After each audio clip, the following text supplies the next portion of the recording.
So Jeremiah Baruch asked me about a non-canonical work that I really like. It's non-canonical, but it's not heretical. It's the Protoevangelium of James, also known as the Infancy Gospel of James, not to be confused with the Infancy Gospel of Thomas, which is heretical but not Gnostic. Um, a, heretical might even be a strong word. It's just stupid. Like it just, yeah, heretical. Jesus crafting birds out of clay and then making them fly and then killing his best friend because he's jealous and then bringing him back to life and all this kind of lunacy.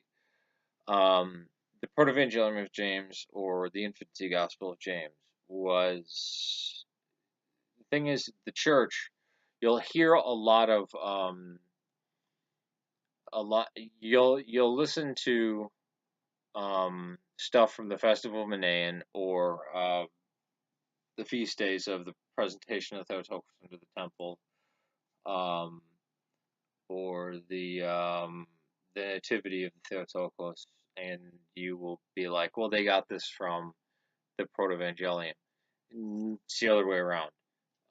Or how when she was younger, she stayed in the temple for a while, probably in the women's courtyard. Um, now, um, a lot of this gets recorded in the Protoevangelium of James or the Infancy Gospel of James. And I think it's written in a style. Many think that it was written to be inserted into the part of Matthew, um, in that way, and it like Matthew and the Gospel, the Ebionites, the Gospel of Kezites, the Gospel of Nazarenes, and the letter of James and the preaching of James is a Judaized work, right? Is the Jewish Christian work. Now it's very cool. There's a very cool part in the Protoevangelium where I believe it's Joachim and Anna, the parents of Theotokos, Maria, the Virgin Mary. And he's walking and he doesn't, he's, kind of worried about, his, you know, childbirth was dangerous back then, right? And men weren't part of the birthing thing. They had midwives and all of the sisters and aunts and grandmothers and everything around. So he's walking and he sees sparrows in the sky and drops of rain or water, and they're frozen. So it's like time had stopped around him. Very cool imagery. And he's like, oh, I think something important just happened. And then he rushes back to the cave and he sees this light emanating from it. And I wish I still had the icon. It's an ancient replica of the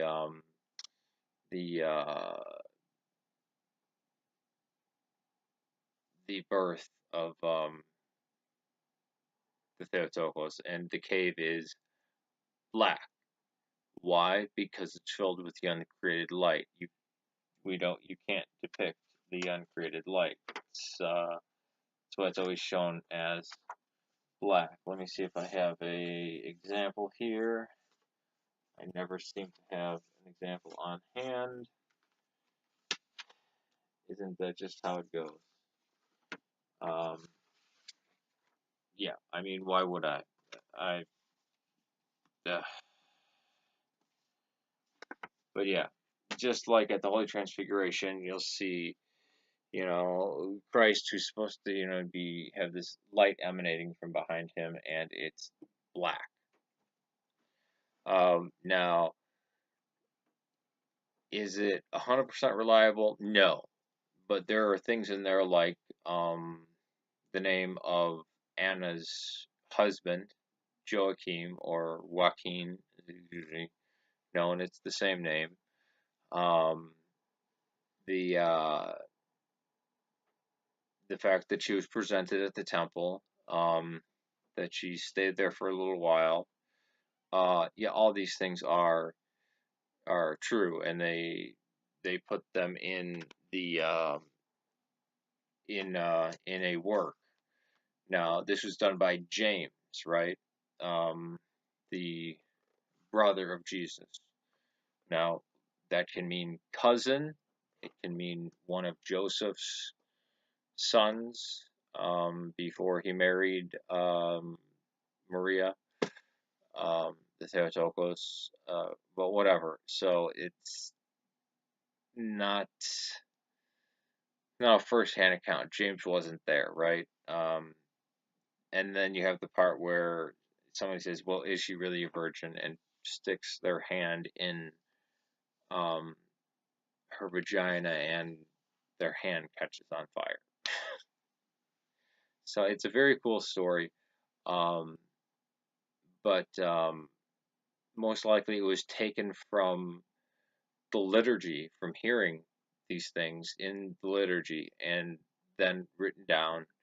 Um, and uh, they tried to add it to Matthew, but it became its own thing. It's not like uh, the Infancy Gospel of Thomas, where it's just made out of whole cloth. That's why when you say the Gospel of Thomas, you have to distinguish between the Sayings Gospel of Thomas or the Infancy Gospel of Thomas. Saying the Infancy Gospel of Thomas is not really Gnostic. Um, if anything, it's more Judaized. Uh, Sayings Gospel is, there's only a few things in there that would make it Gnostic. But yeah, how early is it? It actually archaeological evidence. The first the first manuscript, the oldest manuscript we find referring to the virgin birth, actually comes from the Protoevangelium. Now, obviously, Matthew and Luke are older um, writings, but as of manuscript evidence, the oldest manuscript referring to the virgin birth is the Protoevangelium, or the Infancy Gospel of James. And I really like it. It's a cool story. But the thing is that you got to remember, um, the correct information there was taken from the the liturgy and the traditions that were sung, and then it was put into this form. And it you can read it, and it fits in between um, two parts of Matthew. It was trying to be added to the Gospel of Matthew, and it didn't stick.